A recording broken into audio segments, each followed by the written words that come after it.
And we are back here once again with another episode of the MSK show, and this is going to be episode 42. And in this episode of the MSK show, I will be having a conversation with content creator Outsider Antics. This is going to be his first appearance on the show. So, as you guys know, I'm secretly white myself. I'm actually a white black guy, just like Eminem thinks he's black. I guess I can think I'm white then. I can be transracial.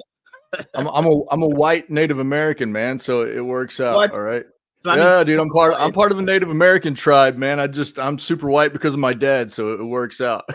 So that means you guys must have hated Pocahontas, obviously. All right. So let's start here. Uh-oh. Since this is your first connection issues. All right, it looks like I'm running the show here. Are we good? What happened? You were loading up for me, man. Camera bounced out on me. Really? Okay. Yeah. No problem. So we're good now? Yeah, we're all good. Okay. So this is your first time on the show, so we'll start it here. How was your life growing up, man? It was I'm from a real rural area, man, of the Midwest in the US. And so I grew up in one of those places where I've always had a obviously, what I'm focused on is gaming content. That's one of the things that I've always had a passion for, and that's why I do what I do. But it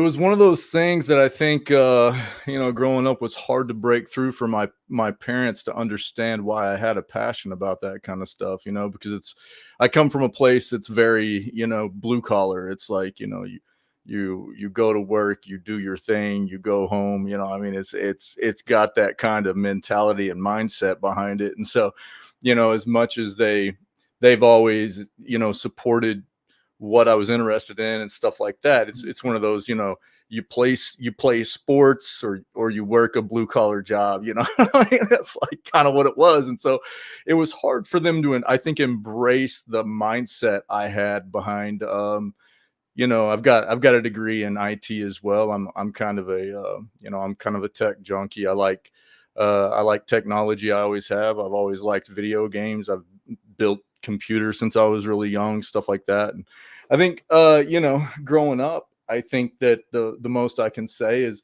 it was, hard to get people to kind of embrace what that was for me, So after that, what ended up happening, like throughout school and stuff like that? Were you homeschooled or you went to a public school? I went to a public school. I again from a kind of a rural place in the Midwest, and I was a little bit of a rebel, I guess you could say, growing up. So I had some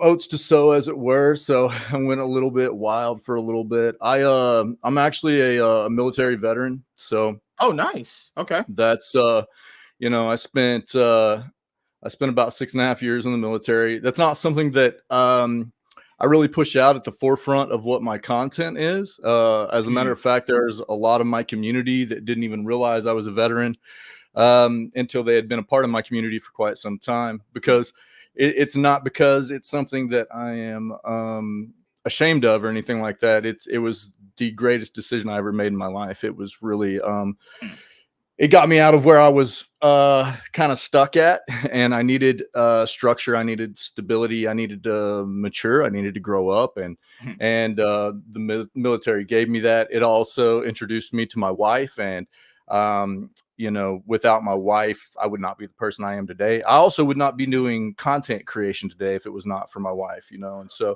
I met my wife in the military. But again, it's not one of those things. There's such a stereotype behind it and such a stigma behind it quite often that I don't want people to come into my community or come into my channel or see any of my videos and look at me first and foremost and go, oh, that's a military guy, or that's an ex-military guy, and have a preconceived notion of who I am and what I'm about, So I'm a very open-minded kind of individual. My community is built around the Uh, really the core.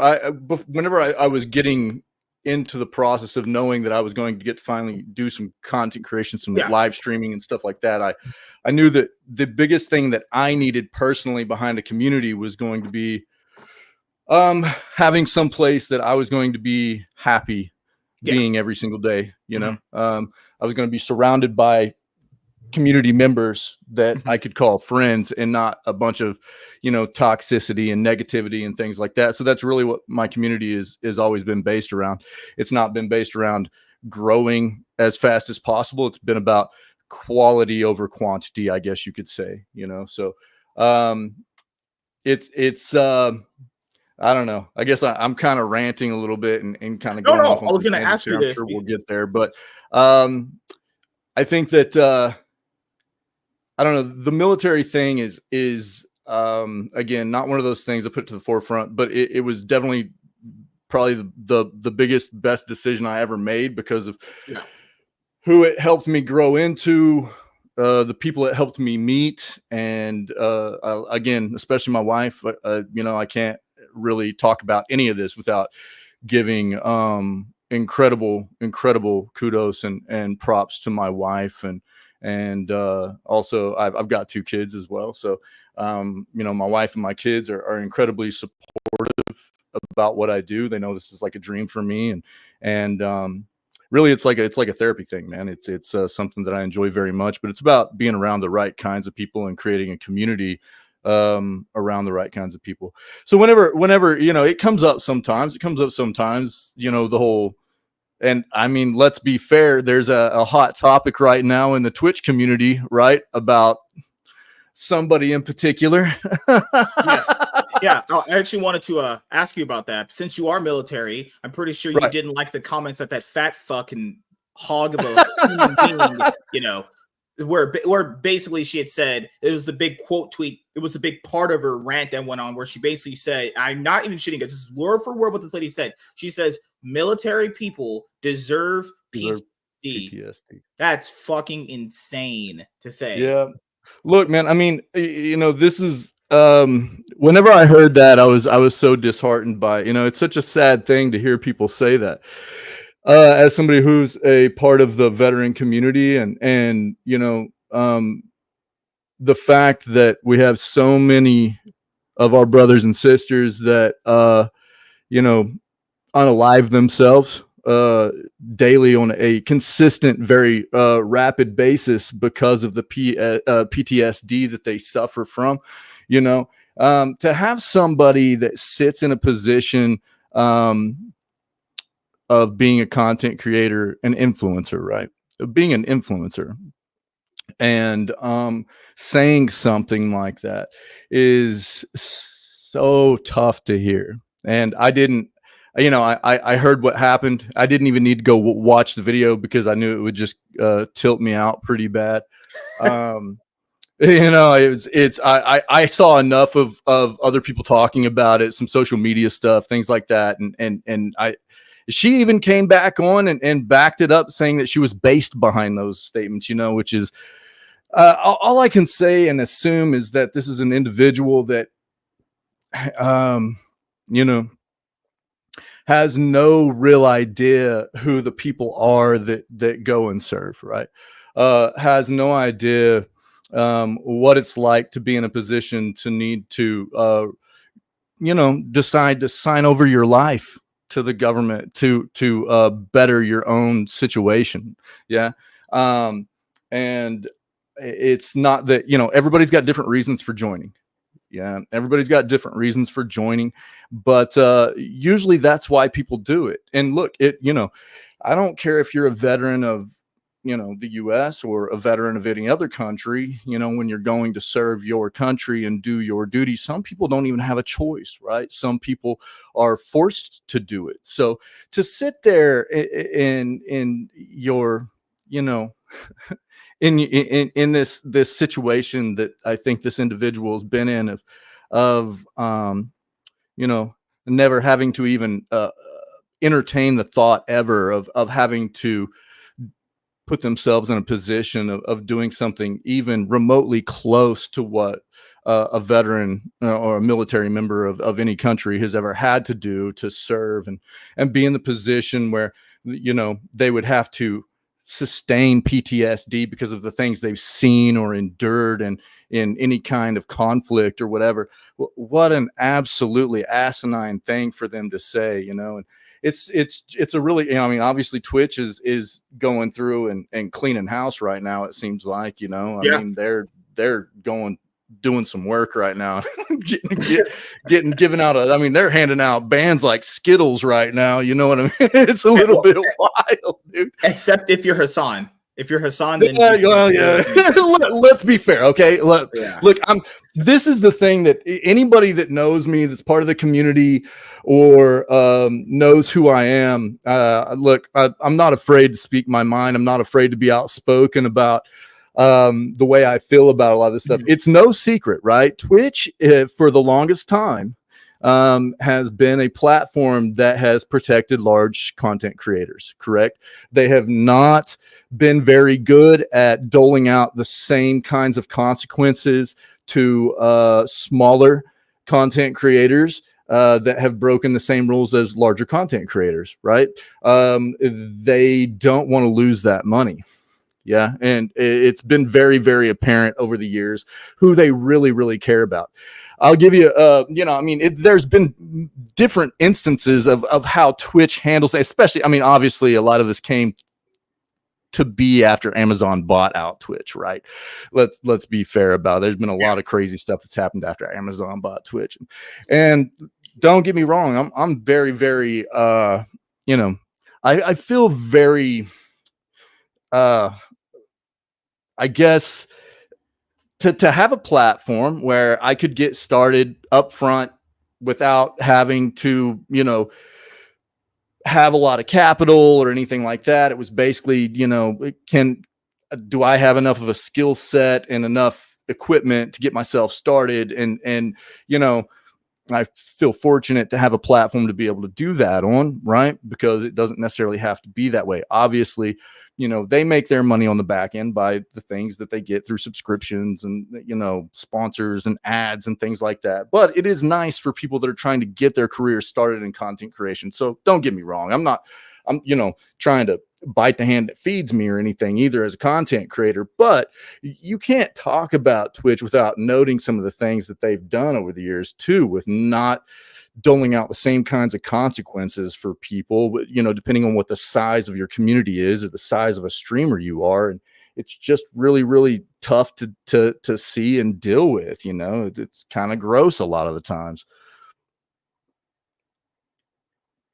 Oh, and then even today with Hassan, there was a clip where he was just ranting about Israel people, and then he had said that they deserve to get like raped, because I can't say that word on YouTube. What in the world? Like, you could just say these things, and then there's a bunch of people, a bunch of kids who don't know any better, who obviously can't think for themselves. Look up to that person as a content creator, as an influencer, as you said. Influencer, right? Yeah. I think that is okay. This is ridiculous, right? You know, right. I don't know how much in free speech you actually yourself believe, but even if it's someone like her that says the things that she says, do you believe that she should be canceled for it, even if you believe in free speech? That's the line that people are drawing now. It's like, well, if you believe in free speech, then if a person says those kind of things, should they be allowed to be kicked off a platform?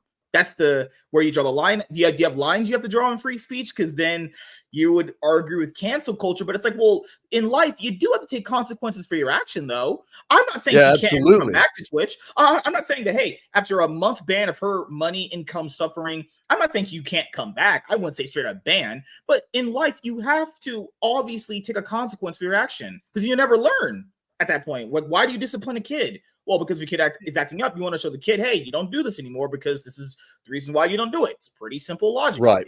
Yeah. Well, look, I mean, you know, this is a rabbit hole, isn't it? I mean, this is a thing that we, to an extent, have been dealing with for a while now on these kinds of platforms. And there's a reason why there are so many people that use Kick now instead of Twitch, right?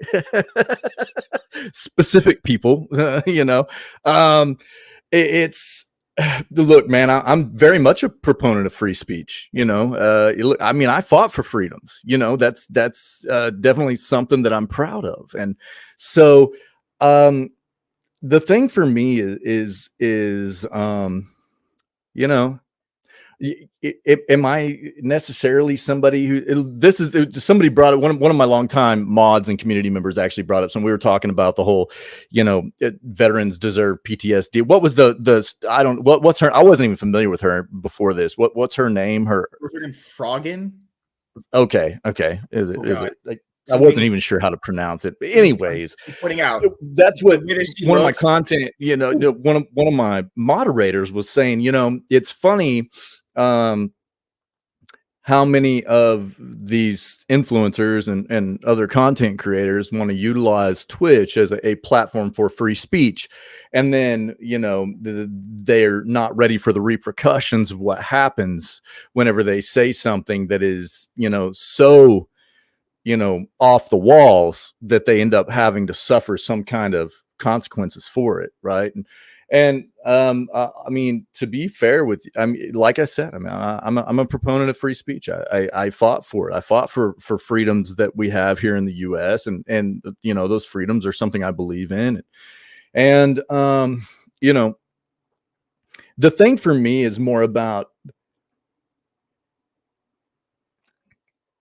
the people behind the influencers and content creators. They like, I don't know that I necessarily believe that a comment like that should altogether end up I mean, look, the mental health's a real deal, right? And I don't care if you're talking about PTSD or you're just talking about somebody, I mean, all the way across the spectrum, mental health is a catastrophic thing for a lot of people in a lot of different ways. I've dealt with it myself. I have loved ones that have dealt with mental health issues, with, depression and things of that nature. I don't think that there's anybody in life that hasn't dealt with it to an extent, and when you're talking about the PTSD thing, you're talking, I think maybe for somebody that's never experienced it, because look, PTSD is not just something that happens to people that have been in like a veteran or whatever, right? I mean, this is something that happens, people suffer from childhood trauma. I mean, anybody that's been abused in any kind of physical or mental capacity through maybe a relationship or in childhood or whatever. I mean, PTSD is something that affects people greatly for a long time. I mean, lifelong, actually, and so um, when you're talking about people deserving that, you know, I don't think you can just look at it. Obviously, the way that the particular scenario that individual stated it in was for veterans deserving it, right? But when you're looking at what PTSD is in its essence, is should anybody deserve to have to live with lifelong mental health issues because of anything they've had to deal with, that would result in that? I don't think so. And I think that's where Twitch probably comes in and sees that and goes, that's a really, really terrible thing for anybody to wish on anybody else, right? So I think that from Twitch's point of view, you're probably seeing it as PTSD being something very, very traumatic for people.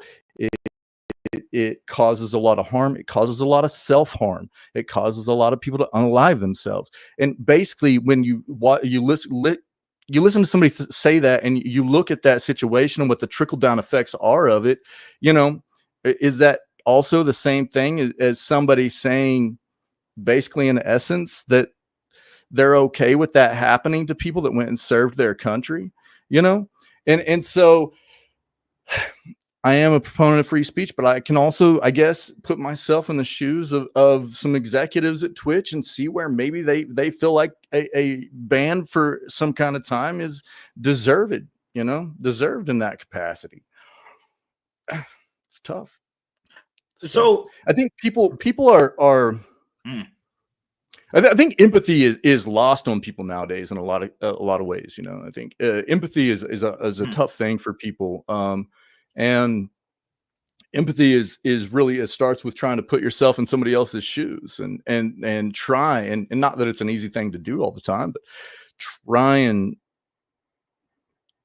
determine where they might be coming from. It doesn't mean you're always going to necessarily completely agree with somebody, but having semblance of empathy across different kinds of ideas that you might not be familiar with because you haven't experienced it.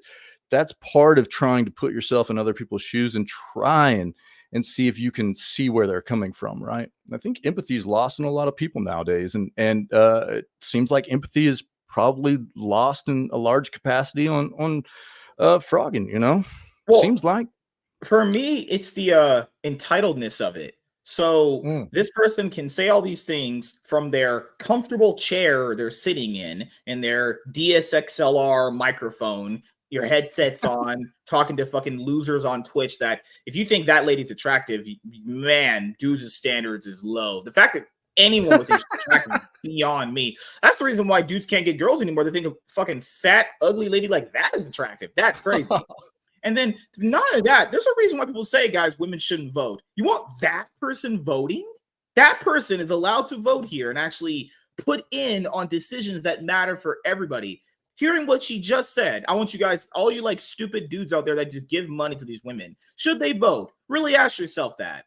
I'm not talking about women that are actually educated, ones that actually know how things are. Women like her, young ones that are just like completely retarded on every level possible. That person is going to vote and make decisions for everybody. And people want to say, oh, women should vote. Yeah, I can't really do that one. Gonna have to moonwalk the fuck out of that. So I'm going to save you there a little bit and go for as stupid as she is, and as much as you want to say she shouldn't vote, there's going to be just as many guys just like her. You know what I mean? And yeah, true. And so it's really, in my opinion, a genderless issue. It's people are uneducated. Mm-hmm. People are uneducated and they're ignorant, and ignorant, is a term that I don't use loosely, but this is my, if you want to, I'm not a real political person, man. Mm-hmm. Even being somebody that's previously a veteran, I'm not going to go down this rabbit hole, but ultimately the thing that drives me kind of crazy about that whole situation is this is the best we got. If you want to really talk about it, this is the best we got to vote on in this country to lead us. I mean, come on, dude.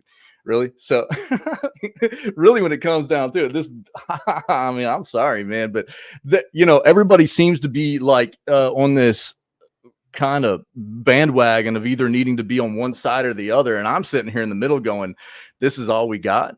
These are the best candidates we got to lead this country. It's a really kind of a daunting look for me, but we'll get off of that.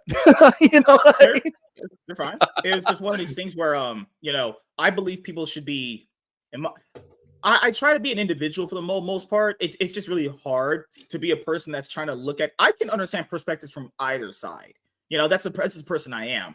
But it's just like the people that are on a side, they're like, well, if you're in the middle, then that means you're just a fence sitter. No, it's like, hey, I just have my own way of looking at things. That's just kind of how it is, But people don't allow you to be in the middle. They're like, no, you have to choose a side. And it's always like, even if you, let's just say you agreed with what a certain political candidate said that you didn't agree with, but they make that one point you didn't agree with. You said it on Twitter.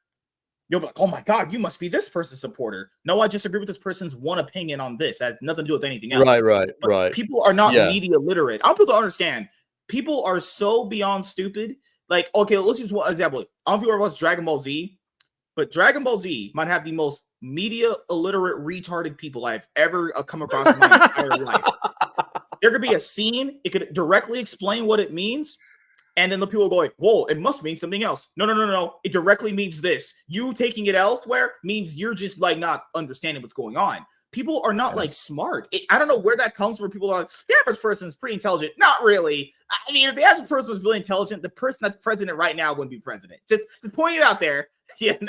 Average people are very emotional and don't really take into account everything that could factor in when you're looking at a situation. It's just the way it is. Why do you have this many misunderstandings now? It's because people are not thinking clearly. Why on Twitter you just go back and forth with someone constantly? Because people are, someone could have misread your comment. Oh my God, man, I'm sorry, bro. I misread your comment. How could you misread a comment? It's only like 2 sentences. Yeah, I mean, it's the same way with like, I mean, it even content creation, like making, YouTube videos or anything out of my live content. I mean, I've had videos where, I wasn't necessarily, I've had a couple of like maybe I had a recent video actually. I won't go into a large detail about it, but I didn't necessarily have all the details behind it. Right. I was just referencing a particular article because whenever I do my streams every day, and I'm sure we'll get into this, but you know, the beginning of all my streams are a video gaming news segment, right? Because the industry is important to me. I'm always trying to promote a healthier place for all of us as gaming enthusiasts and you know consumers of gaming products and everything too. So um, that's what a lot of my YouTube content ends up being is excerpts from my video gaming news segments and stuff. And sometimes I cover, you know, hot topics and you know, I mean, we all know in the entertainment industry, there's a lot of hot topics around DEI right now, and like Sweet Baby Inc. being a part of that in a large capacity. And, you know, and sometimes I'll come across articles that I'll read and I'll address it in a certain way. And then maybe I don't have all the information because the article didn't present all the information that was there. Right. So I only address it in a way in which the information was presented to me. And then I'll try to make a video out of it or something. And it just goes nuts. And people just start throwing a fit and like, you know, attacking almost, you know what I mean? It's like they just start attacking. And that's one of the reasons, like what you're talking about, kind of, I guess, you know, I digress. One of the reasons I was talking about that in particular is because of what you just kind of, you know, made me think about is, you know, civility in people is lost as well. I think, you know, it's one of those things where, Or in let me large tackle to your part, point really quickly, because yeah, whenever you do videos like that, where you're just reading articles, someone will say this. They'll be like, well, you didn't bring up this. But there's some of the, not saying all the time that person's wrong, but some of the times what they said means nothing in the grand scheme of things in terms of the actual context of the video. So like right, someone asked, because I actually was gonna do a Star Wars Outlaw, no, not the Ubisoft video where the CEO said gamers don't want quality and a lot of bullshit. Someone said so someone said you can't do that video. I was like, why not? Because you haven't played the games. I'm like, me playing the games has nothing to do with actually talking about what this person said. That is right, actually, that's why people aren't smart. That is me playing. I could play those games and actually love them, but I could hate what the person that made them said. I don't know right, where that's a distinction between the two. You know, that's the thing yeah, that average people don't get is there's sometimes applying that context or not could mean nothing. Honestly, it's just yeah, that people want you to say what's in their heads. I realize that, or doing some yeah, no, people yeah, want you well, to and see what that's they're thinking, and it's like I'm not a mind reader, man. I don't know all that right, shit you guys are yeah. thinking. Yeah, so that kind of goes right along with what I was kind of getting at there, which was, you know, a lot of it is what, again, you know, a lot of if anybody comes through like my channel, my rules, the community, so like a lot of it has to do with, you know, be civil about things. It's okay to be different. We're different. People are just different, right? It's okay. That's natural. That's just part of being human. We're different. Okay. Obviously there are going to be differences, but there's certain people's beliefs and views are not going to be acceptable, right? We understand that. That's a thing. There are certain people that don't have you know, a solid pointing ethical and moral compass, and the things that they're into are not going to be acceptable. But for the most part, you know, people need to just be understanding that it's okay to be different. It's okay for somebody to have a different view or belief than you do, you know?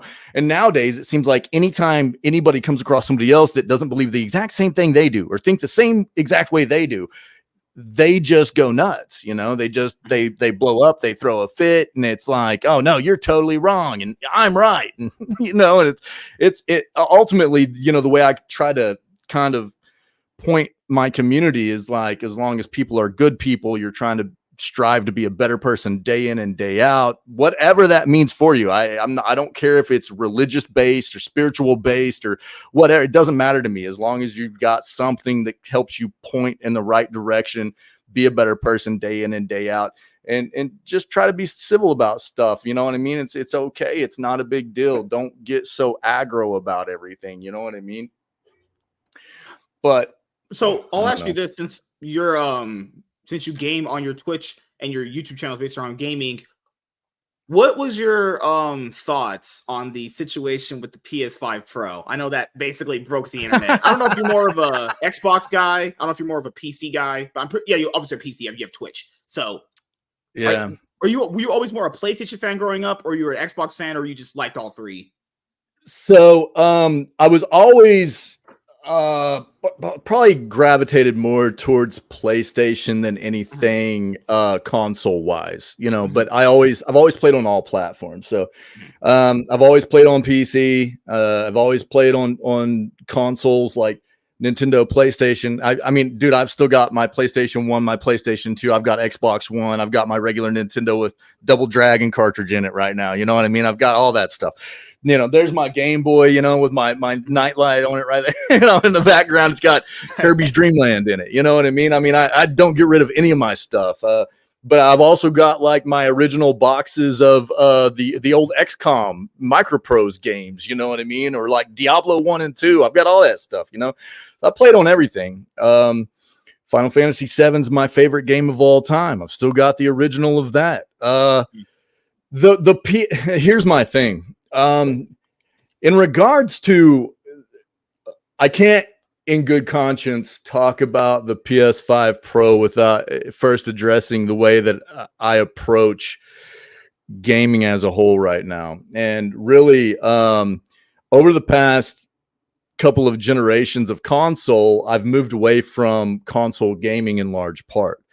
I've found console gaming to be a lot less of a consumer-friendly side of the industry than what PC is. There's going to be pros and cons to both of it. Personally, I find PC gaming to be a much more friendly area for consumers and gamers to be.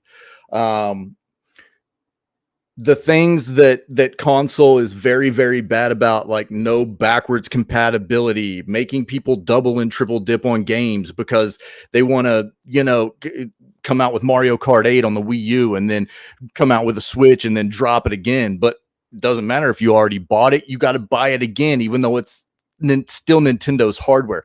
The stuff like that is absolutely disgusting. It drives me nuts. Making people to pay to play online.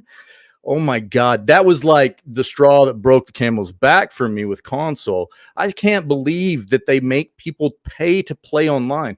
You're talking about you're already buying into their hardware, right? You're buying into their hardware, and then they're making you pay monthly to play online. And on PC, you've never had to buy into a specific manufacturer's hardware, yet you still get to play online without getting charged anything, unless you're paying for a subscription to like WoW or Final Fantasy 14 or something like that, right? But just to play online on like Steam or Epic or GOG or any of that, no, right?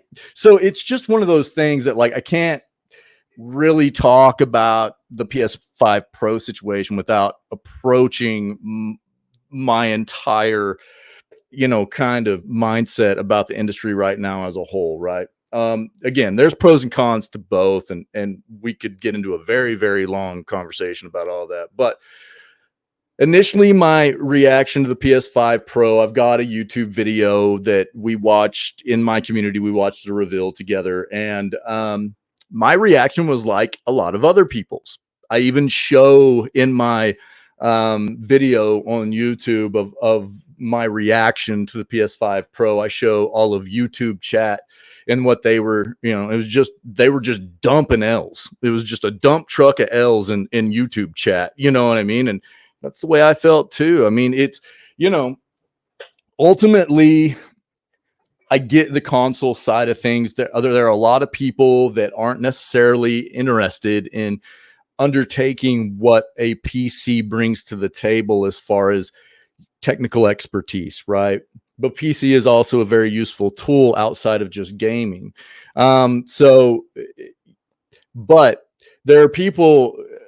I literally pulled up a computer that I found online that had better hardware specs at. This is the thing. If you pay $700 US for a PS5 Pro, right, and you want an optical drive in it, you're at close to 800. And then a year worth of paying to play online, you're at like $950. So probably close to $1,000 after a year of having the PS5 Pro, right?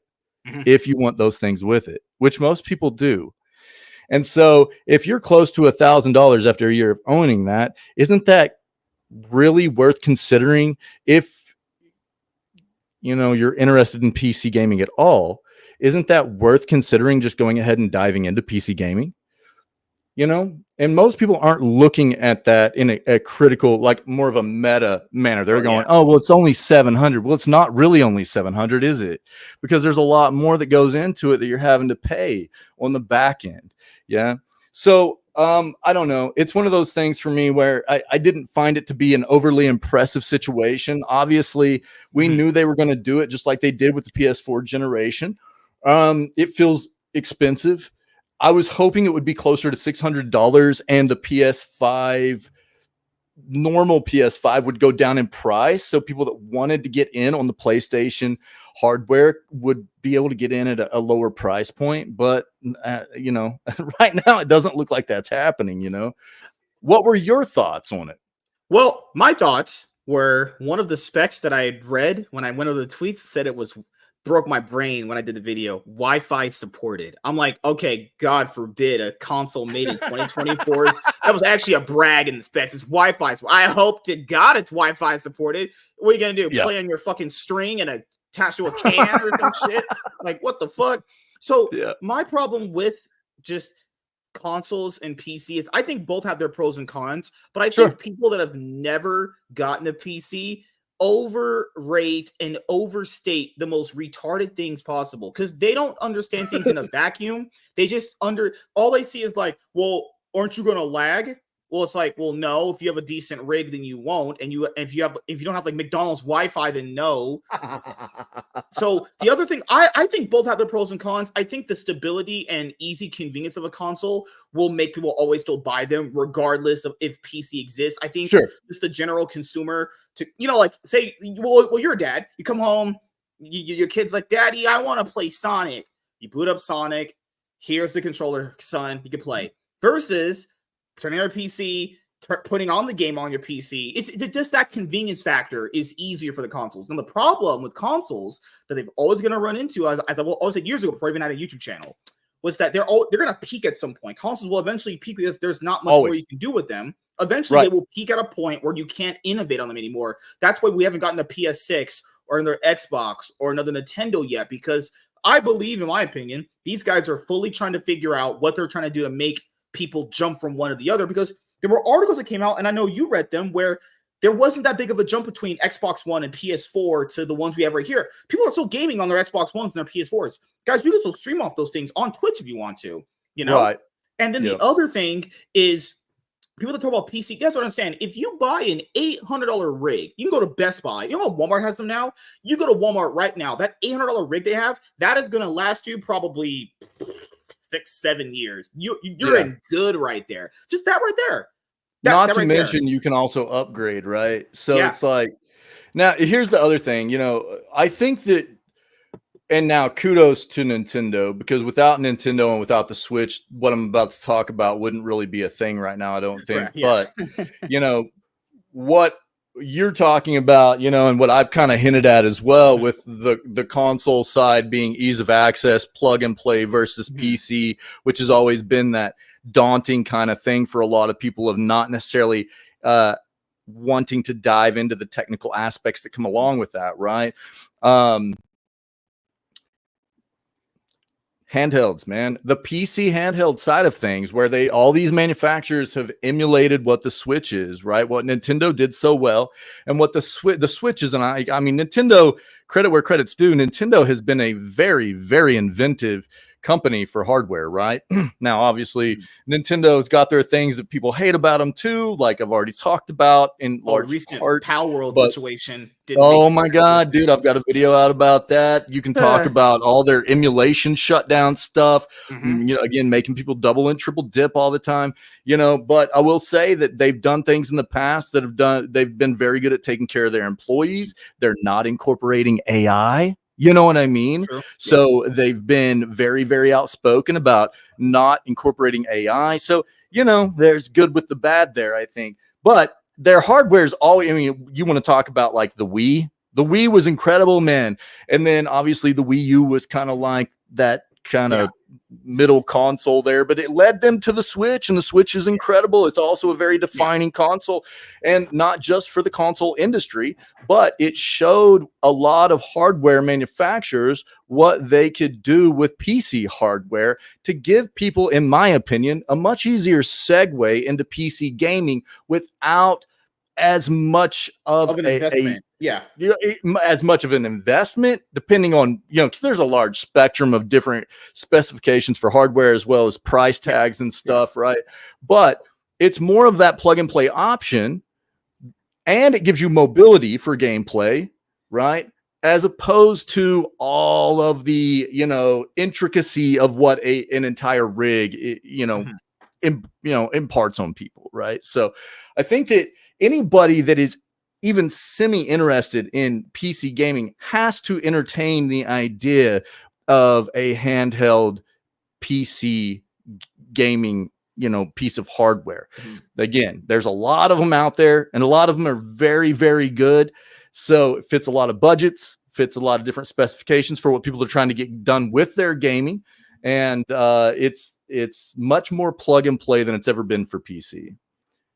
Oh, the other thing I wanted to bring up when you're talking about PC is people talk about the parts. They say you have to upgrade parts. No, if you literally just get good parts up front, those parts can last you literally 5-6 years. And that's the difference with PC and console. With the console, if you want the newest one, you have to change out the entire thing. You have to buy an entirely new rig. With a PC, you don't. You could just switch out the parts, and it's good as new, honestly. That's why there's always pros and cons to both. I just have both. That's why I don't have this problem. That's one of those quality of life things for PC too. I mean, how long have we had PC libraries now on platforms like Steam and everything? And it's like anytime you get a new PC or anything like that, you just go in there. But here's the other thing. I mean, a lot of us that have been PC gamers, we've known this for a long time, but now other people are starting to find out because of California's law that just came out, right? About the fact that most of these platforms, we don't really own our games, right? It's just a license that we are buying to be able to play that game through that platform. So GOG is a little bit different in most capacities, but most PC gaming platforms and even console platforms, whenever you're buying a game digitally, you're buying a license. You're not buying the game, which is why we don't have any rights in regards to the things that we used to be able to do with the physical games, right? So again, pros and cons, you know what I mean? So I don't know, but it's much more seamless and a much better quality of life, in my opinion, on PC to be able to just change over hardware, grab your library, and just install and go. You don't have to worry about, the whole changeover of hardware from specific manufacturer of console, and are my games going to be backwards compatible? Because that's always exactly. When you buy a new console and the new games come in, people are always like, "Well, I hope the investment of thousands of dollars I potentially put into this game console can make it over to the next one." But on PC, if you were to have a decent rig with enough terabyte space and everything, you can have as many games as you want. But the problem with, as you said, pros and cons there, you want to be a physical guy, or you want to be a digital guy. Now, I've always said this. I always say if you want to buy the game digitally, you can always go buy it physically and have it too. There's no reason why you can't, Right. Yeah. I don't know. I think, I've got community members that are interested in the PS5 Pro, and ultimately, I mean, I think the other thing I try to impart on people is like, the main thing about gaming is having fun, right? And I'm never going to throw shade at somebody for having fun playing games. I'm always interested in trying to make sure that people are. That's the main thing. It's what it's always supposed to have been about. But I'm always going to try and educate people on where I feel like these companies are potentially railroading people, right? I mean, that's one of my main interests in doing what I do is education. And I'm always learning at the same time. I'm not the know-all be-all. I've never tried to, get people to think that is what I am, but I'm always learning. I'm always trying to be more educated about it. And I'm always trying to educate more people about what I think the industry does wrong and what the industry does right. And, made a bad bed for ourselves in a lot of areas that I think we need to correct by, letting these companies get away with certain things. But ultimately, I think that if you don't have a PS5 already and you're interested in the PS5 Pro, and everybody's budget's different, so it's, some people $700 isn't going to be very much, and to them, they go nuts, right? So, but ultimately, what do we have in 3 years? Right? Maybe nothing. PS6. PS6. Oh no. So you know what I mean? I mean, this is the other thing that I try to get people to understand, is that in the console world, you have an average life cycle of 7 to 8 years for a console, right? Yeah. So whenever you're talking about a midlife console refresh or an upgrade, right? You're talking about if you already have a PS5 right now, is it really worth it to upgrade to a PS5 Pro when in 2.5 to 3 years you're going to want to throw down on a PS6 anyways? Again, depends on your budget, right? Yeah, depends on your mindset, depends on your budget and what that kind of means to you. But ultimately, I mean, the PS5 Pro, this is the other thing that I think I wanted to bring up about it, is they didn't upgrade the CPU at all, man. That's the same exact CPU in the PS5 Pro that was in the PS5. And so when you're talking about certain games that are very CPU heavy, like we've already seen reports come out about the fact that a game like GTA, right? GTA is a very, very CPU heavy game because of all of the NPCs that are everywhere, right? So you might see a little bit of a graphical improvement, but overall, you're not going to see an incredible difference, probably, because it's a much more CPU heavy resource game than GPU in large part. Again, it's not like you're not going to see anything potentially, but that's one of those things that people also, it depends on how much people actually understand about what kinds of games utilize different kinds of resources, and if they even actually pay attention to any of that, right? All they did was really upgrade the GPU, and it's substantial. But is it really worth it? The thing that I brought up earlier to people in my other shows is, it's like the guy that has the iPhone products, where like the iPhone whatever will come out, like the iPhone 17 or 16's out, but if your 15 is already good enough and can already do what it needs to do, why are you upgrading? When I think about upgrade, you're preaching to the choir, brother. Dude, I don't upgrade my phone, man.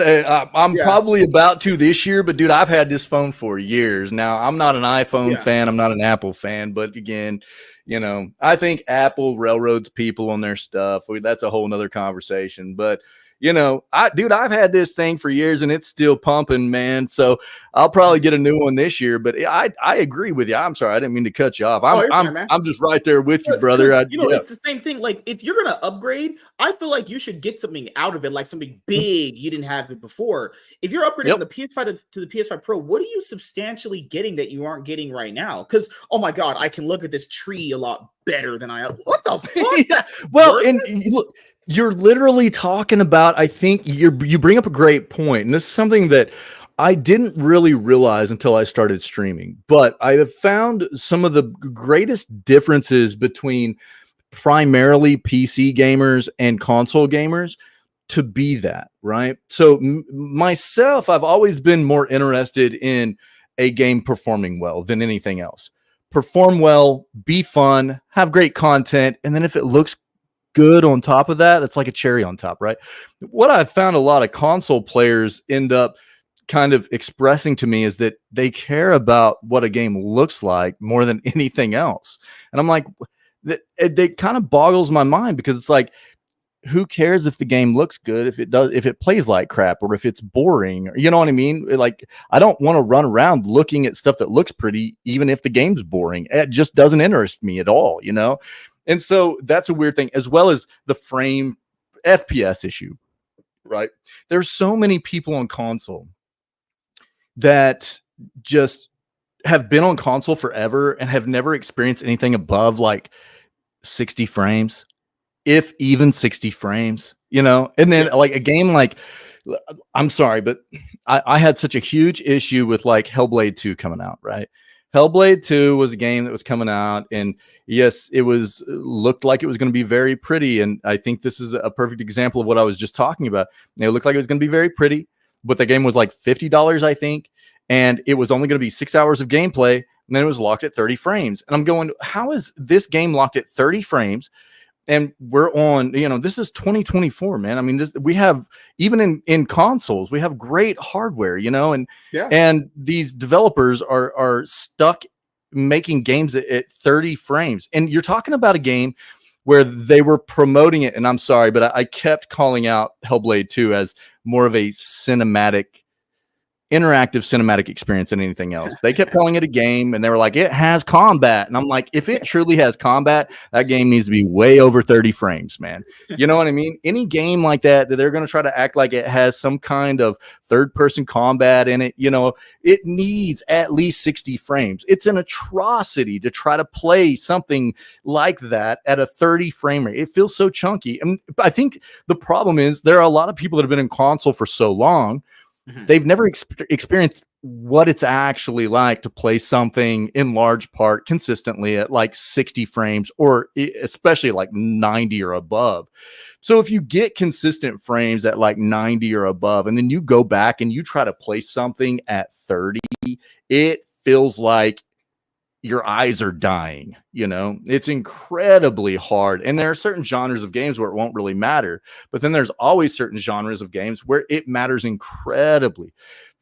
Shooter games, melee games, stuff like that, Or the other thing I wanted to bring up with the average person is the average person doesn't even care. Because when we talk about that gamer stuff, we care about that stuff, right? Specs and all that. Yeah, you're right. The average guy sitting down after a fucking 10-hour shift, he doesn't give a fuck if that shit runs. Like, it runs, it turns on, we're good. Dude. We're good to go, That's true. We know this now with remember the Helldivers 2 situation that happened earlier this year, where Sony literally had to apologize for what they did because they were blatantly trying to scam people, literally out of your hard-earned money if you bought the game actually. And then a bunch of the PC gamers were like, "Hey, we don't like this. Can you fix this?" But console gamers were like, "You guys should just like take whatever shit they give you because you should be grateful they give you a product." What are you, a fucking loser? Like, what are you, just a simp? No, guys, in life, if you don't like something, you speak up about it. Contrary to popular belief, like you have like people that'll speak about stuff and they get an audience for that. Then there's the other side of the people that are like, well, I don't know why you guys keep complaining, but then they care about your opinion because you're getting more. That's how life works. If you speak up about something, you make people known about it. That's just how it is. A person that doesn't do it, they're always the one. I don't know why they're talking about it so much. What the fuck? Just because you don't want to do it to me, I have to not do it. I hate people, man. Oh my god. That's it. Yo, what's up, chat? Sorry, man. I've been ranting right now, but I got yo, Ben, what's up, buddy? And that's my dude Anubis right there. I know it is, dude. Yo, what's up, guys? So one of the things you brought up that's really important, I think, is we've had conversations here lately about this whole like review bombing thing, because that's a big deal in the industry right now too, right? I mean, review bombing is something that happens quite consistently. And I think that it's appropriate in a lot of cases, but there's also, I think, this like almost hive mind thing that goes on where somebody will like start a trend of, oh, we should like review bomb this, and it's like unfounded, really. Or take, for instance, even the Hellblade 2 situation, right? Oh, look there's my dude right there. There's one of my mods right. What's up, Pinky? What's up, bro? That's my dude. So the Helldivers 2 situation, right? So even Arrowhead Games, the developer behind that game, was, quite off-put by what Sony tried to do after they had released the game and trying to make people log into Sony's platform. And there was an initial, review bomb, Helldivers 2, because it deserves it. We're not fond of what they're trying to do here either. We deserve the game to be review bombed right now. But then what happened, right? You had all these other like sheeple that started, following other people and going and review bombing Arrowhead Games' other games, which had nothing to do with this situation, right? So there's this, I think, this mindset of just trying to be toxic almost and create discourse for no reason that needs to be done away with. And again, Pinky right there in chat, I mean, he and I have had this conversation before. Us as gamers, we don't have a lot of platforms to really raise awareness, right? We don't have a lot of places to try and, you know, get companies to listen to what we have to say. And it's, I think, a very appropriate thing quite often whenever something feels wrong and something is off, or if we've been, you know, mistreated in some capacity, that a game gets review bombed. You know, it can be a very useful tool. But the problem is, if people go out and they just start review bombing everything for every little reason, that tool, it loses its functionality, right? It loses, you know, its ability to resonate. It just gets lost in the pollution of everything kind of getting review bombed. Yeah. So it's, I think, something that people need to be a little bit more, they need to think a little bit more critically about. Why are you review bombing certain things? Because it is absolutely deserved in many instances, but you know, we can't just review bomb everything for like no reason either. Yeah, because I feel like that situation goes into this other one with the this was a situation that actually burnt the internet for a few days. Actually made it light on fire. You know what I'm gonna say? The Ghost of the Otay announcement that Sony made. Bro, I have gotten some just yeah, I saw it. I don't know. Have you seen my video? I put That a video one out I on YouTube. watched yet. I remember you did do it. I watched. So I put one out there, and look, man, this is one of those situations where I don't have patience for people that are going to. Again, it's one of those hard things because in the industry right now, like I talked about before, there's a lot of DEI. There's a lot of forced DEI, right? I'm a very, very embracing kind of person for, you know, having diversity and inclusiveness and everything. Dude, I'm all about that. Our community is about that. We want people to feel comfortable and welcome. You know what I mean? It's but there's this thing that's going on in the gaming industry right now where the DEI stuff feels very, very forced. Yeah. And like you've got companies like Sweet Baby Inc. and it's like almost everything that they're involved with feels just disgusting. Like it's just totally changed from what the game should have been in the first place because of how forced the narratives are behind the DEI inclusion. And it's a weird kind of situation. So we end up having a lot of like review bombing that happens because of that type of stuff too, right? The Ghost of Yotai situation, whenever I first saw the reveal during the showcase, right, I was like, oh, sick, we get to play as a lady this time. You know, like that was my reaction. I was like, oh, cool, man, we get to be a chick this time. And you know, because I literally just played Ghost of Tsushima when it dropped on PC. Right. So I just played it for the first time. I didn't play it when it was on PlayStation. I played it when it dropped on PC. So it's very fresh in my mind. I had a blast with that game. It's so good. And, you know, my initial reaction was like, this is awesome. And in large part because whenever, you know, I was playing Ghost of Tsushima, you had female warriors that were alongside you through that campaign helping you fight, right? So I didn't see any reason why it shouldn't be okay.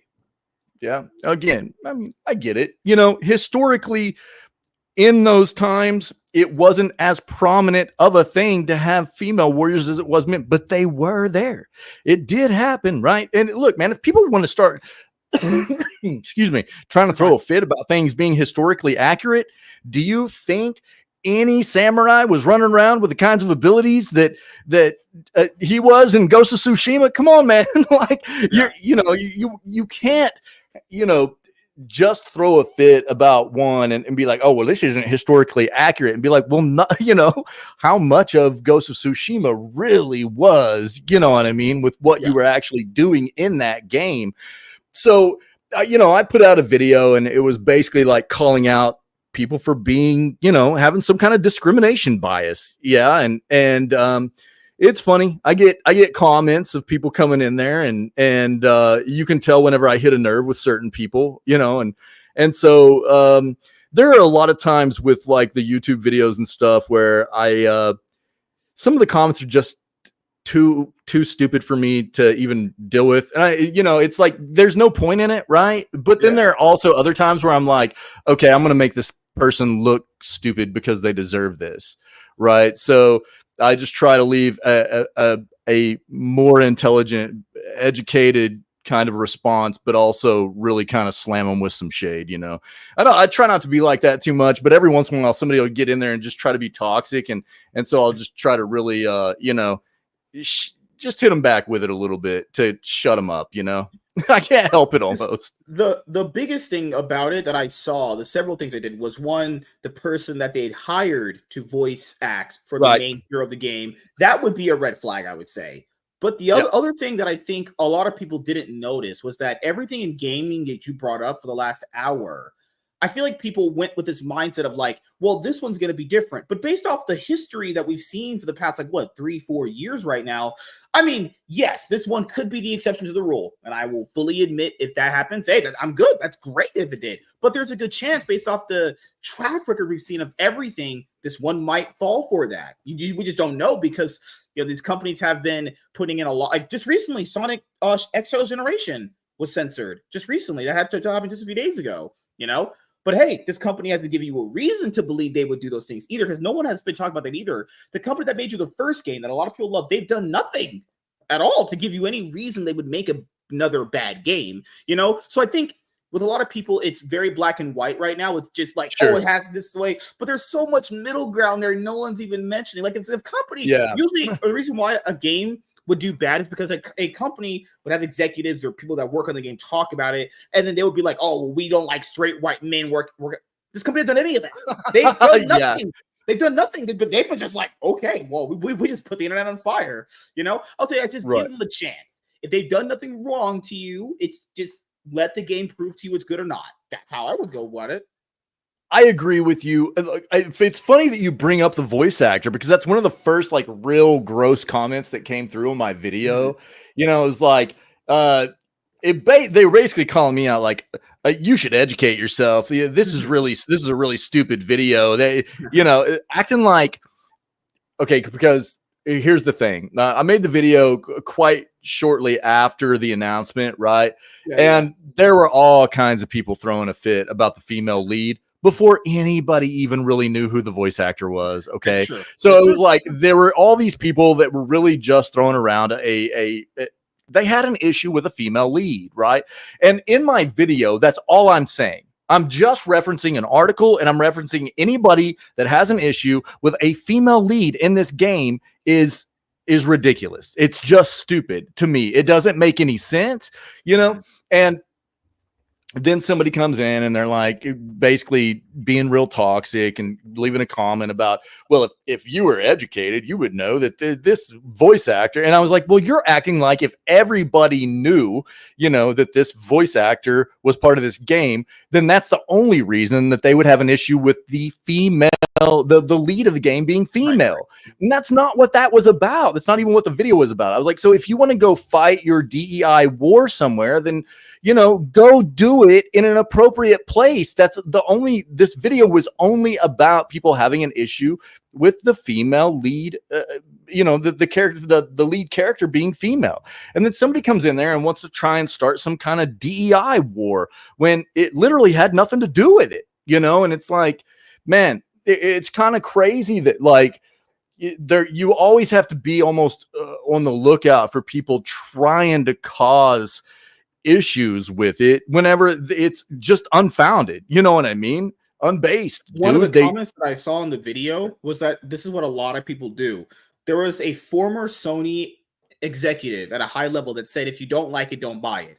Right. So that's what the article was that I covered. Yeah. And then the people that were quote tweeting that quote on Twitter, it's not like it's wrong because that's true. That person said that, but what they're misunderstanding is that person doesn't currently work for the company, though. And I had to tell somebody that in my comments as well, man. Yeah, because people factor in. Let's be honest here.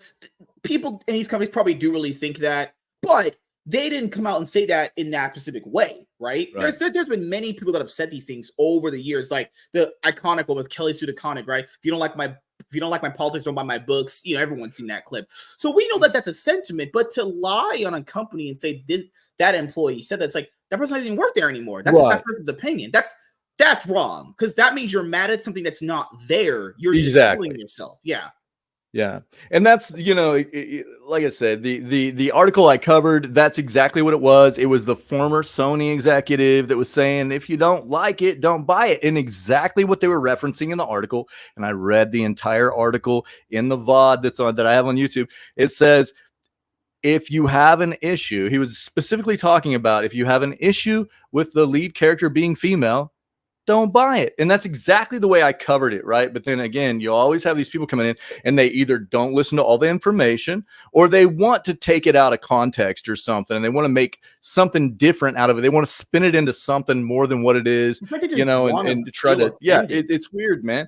So that's one of those videos I have out there that I'm going to happen to like tell people to kind of chill out on a little bit and go at people because they're trying to be toxic on it, when all it really was talking about, I definitely was throwing shade at anybody that had an issue unfounded for a lead character being female. There's no reason for anybody to throw a fit about that game in particular having a female lead just based off of it being a female character. There's you know what I mean? It's just a wild kind of notion. I get it. There's some people that are like kind of upset because they would have liked to have continued Jen's story from the first game and stuff. I understand that. And that's not who I'm throwing shade at. It's actually just people that have some kind of discrimination bias against females. You know, that's all it was. So going back to kind of what you said about the whole, you know, we haven't seen this company do that before. What I will say is if you'll look at the trends of Sony's first party studios, there's a lot of DEI being incorporated in their first party games, though. You know, you look at Insomniac Studios, they've been doing a lot of it. The Wolverine game coming out. If you haven't seen the screenshots of Jean Grey in that, holy crap, she looks terrible. Now they're supposed to be showing that game off pretty soon. It might be at the Game Awards coming up in December. We'll see. But you know, there's been a lot in that. There's been a lot in the God of War stuff. I don't think it's been as potentially disgusting in the God of War stuff, but it's been there. People are definitely aware of it, you know. And so, look, I mean, the 2018's God of War was an absolute banger. I haven't played Ragnarok yet, so I don't really have any kind of experience with that. I've just heard the kind of, you know, water cooler talk about the DEI being forced in that as well. So when you're talking about obviously Ghost of Yotai coming out and people being worried about it, I don't think that the worries are unfounded necessarily. You know, I think that people have reason to be worried about There's a track record there of these companies doing these things. I mean, Sony's first party studios, while they make banger games, man, I think, you know, Sony's got a heck of a first party studio lineup. They've definitely got a track record right now of forcing the DEI narratives in there, and it doesn't feel real good, you know. Oh, the other few things I'll ask you is recently, I'm pretty sure since you said you're a Sony PlayStation fan, Spider-Man, the Spider-Man title they launched. Did you? Okay, so I know I saw the video game cutscene of the first game. Story is absolutely amazing. What a great Spider-Man story they came up with. I haven't seen number two's cutscenes yet to know what the story is. I haven't, but did you actually think the game was actually good? Because people have been giving so many divisive opinions on the game itself. Was it good, bad, overrated? What did you think about the actual game itself? Didn't play it. You just I haven't played it, man. No, see, here's the thing, dude. I'm not a big Spider-Man fan. Oh, okay. There you go. So here's my problem. So I've always gravitated more anti-heroes towards and villains. Oh, so you're like a Deadpool guy kind of thing. So yeah. So like I'm really looking forward to Wolverine because not only, you know, did I grow up being a fan of Wolverine, and he's got more of that kind of rebel attitude, even though he's kind of hero-ish. I always considered him more of an anti-hero. But they're also, you know, whenever I found out Insomniac was making the game with a mature rating, I was really excited about that. You know, how many times have we seen games or movies come out that really weren't able to portray the the true essence of the characters because Yeah. they catered to a younger audience, you know what I mean? And so which I understand it, I get it, you know, but I'm really excited for the Wolverine stuff. And like, you know, I love the Joker, man, stuff like that. But Spider-Man, I don't have an issue with Spider-Man. It just never really, I just don't gravitate towards the character. So I haven't played the games. I probably need to. Here's the problem. I play games on the constant, man. I play games 6 days a week. I never have enough time to play everything. You know what I Did you mean? play So Star I Wars Outlaws? do what? Did you play Star Wars Outlaw? I did not. Nope. Didn't have any kind of interest in that one either, man. Ubisoft is a scary company to me, dude. You know, I've talked about Ubisoft for a number of years now, and again, I think that if I could say, you know, if I could emphasize anything, you know, about what I do in my community and what people should know about what we do, it's always trying to educate about what the gaming industry is and about the way that we can potentially make it better for us, because ultimately we have very, very few safeguards for ourselves as consumers, right? I mean, there's not like we have like these overarching, you know, agencies or companies or anything, organizations that are looking out for us, really, right? For the most part, a lot of what it comes down to is, I mean, how many times have we been railroaded in the past with, you know, games that promised, you know, amazing content and didn't deliver, you know, and then we all have buyer's remorse? Or how many times did a game come out that was absolutely broken and unfinished and, you know, 13 million people pre-ordered or, you know, bought on release Cyberpunk, and it was nowhere near ready for release, you know? So, you know, it's one of those things where I'm always trying to just educate and talk about the better companies in the industry, who we should be supporting. I think if you really, when it really comes down to it, you have to pay attention to these companies and what they're doing right by us and what they're, you know, the ones that are doing bad by us. You don't support the bad ones. You let them die off. You do support the good ones and you help raise them up. You know what I mean? It's not like we haven't seen it happen before where you raise the good ones up and they turn into something terrible. EA, Blizzard, you know what I mean? The list goes on and on and on, where we've been railroaded in the past by lifting them up. But at the same time, there have been plenty of good ones that are still good ones as well. Larian, you know what I mean? So, but ultimately it really comes down to us, I think, to protect ourselves. And you take a look at what a company's done in the past, if they've taken care of you in the past, and you can tell that they're continuing to have some kind of focus on us as gamers and doing right by us, meaning being, you know, openly communicating with us about what they're trying to get done for us, giving us roadmaps of the things they're working on that we're interested in, you know, letting us be a part of the feedback process of the things that they're creating for us, because that's critically important. If you've got companies like NetEase pushing out stuff like Marvel Rivals and then having content creators collaborate with them and telling them that they can't say anything negative about it, any kind of company that's creating games that doesn't want to hear any kind of constructive criticism, that is not a good developer, man. I'm sorry. But if they're not willing to listen to the things that need to be improved, they're trash and they need to just dissolve and go away.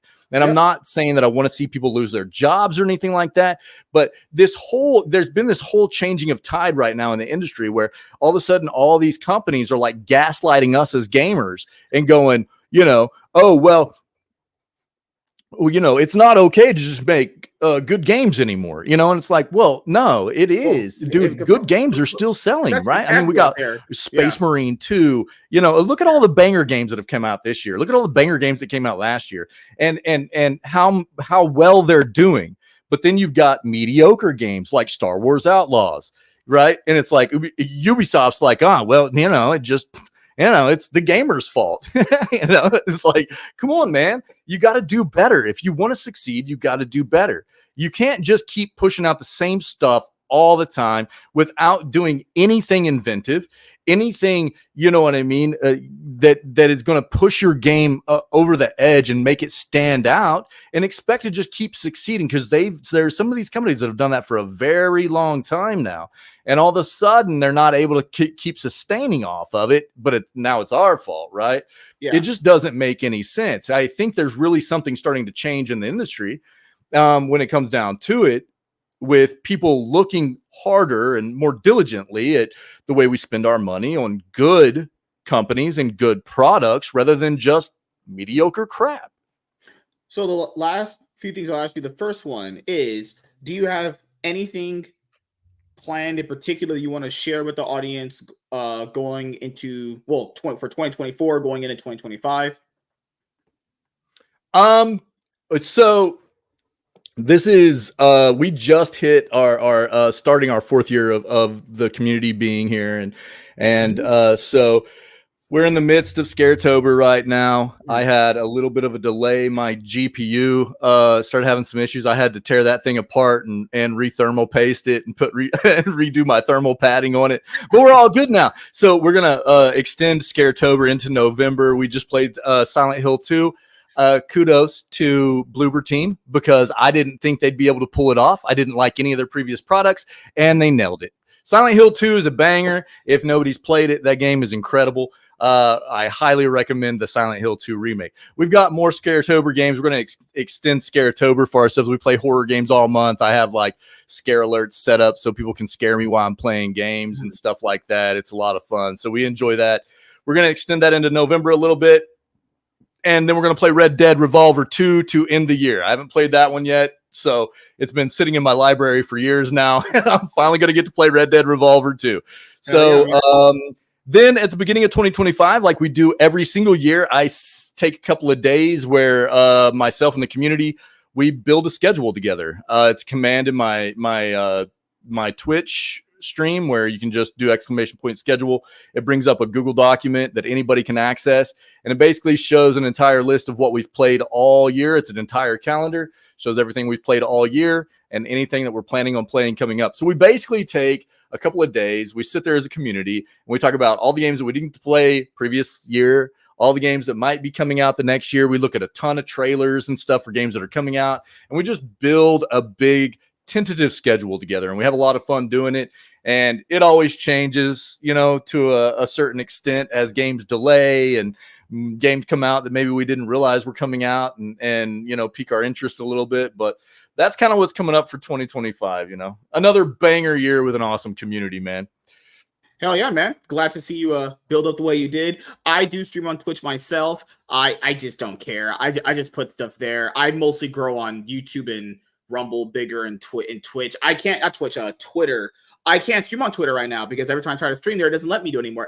Ever since I just changed my bio. Fucking stupid. But blame Elon, dog. Yeah, I have to. All I did was just change my bio. All I did. All I fucking did. But it's okay. It's okay. I could just put content out on Twitch. Totally fine. So the other thing I'll ask you, which is the last thing, which is, do you have any shout outs? Do you want to give to anyone in particular, and any closing thoughts or statements? Froze on me. Say, oh, what happened? You good? Oh, I think he's coming back. I'm here. Hello? Sorry, you froze, bro. All right, we're good. Are we good? Oh, okay. Yeah. Okay. So do you have any shout outs you want to give to anyone in particular, and any closing thoughts or statements before we end the show? Well, shout out to you, man, for, I don't even know how you found me. So that'll be, something to talk about at some point. You reached out and I was like, oh man, somebody wants me to be on a podcast, It's like, hey, black guy. Dude, I don't even look at it like that. I just felt like it was cool to have somebody reach out and be interested in having me on and letting me talk about what my interest is. And I think that I couldn't, leave out of here without telling you thank you, man. I appreciate it. And I like your content. I haven't gotten to watch a whole lot of it yet, but I'm trying to find some time and keep looking at it and stuff. So I'd love to be on again at some point if you're interested. Thank you very much to you. And ultimately, again, I wouldn't be able to do what I do right now without the support of my wife. My wife's an incredible individual. She has helped me to be a better person day in and day out, and with my kids as well. This what I do is an incredibly therapeutic thing for me. I'm living my dream, man, you know, and not everybody can say that. Not any, not, you know, I don't know how many of a percentage of people can actually go through life and say they actually got to chase their dream. And I don't know if I'll be able to do this forever, but you know, the fact that I've got somebody in my life to share my life with that is as supporting as my wife is, and you know, letting me do that and actually pushing me to do that. You know, it's not something that she has to do, and you know, it's an incredible thing for me to have somebody like that to share my life with, and I just, you know, I'm a very, very fortunate individual to have my wife and kids. So, you know, after that, I would say to my community, you know, I've got an amazing community of people. We're all about, you know, being there and lifting each other up day in and day out, and just having a lot of laughs and spreading good vibes. And again, you know, what I do every day is get to talk about video games, you know, educate myself about video games in the industry and play video games. And I try to spend as much time as I can playing games with my community, because my community are my friends. And for me, it's an incredibly therapeutic thing, not just because I get to do what I love, you know, engaging with video games, but engaging with good people.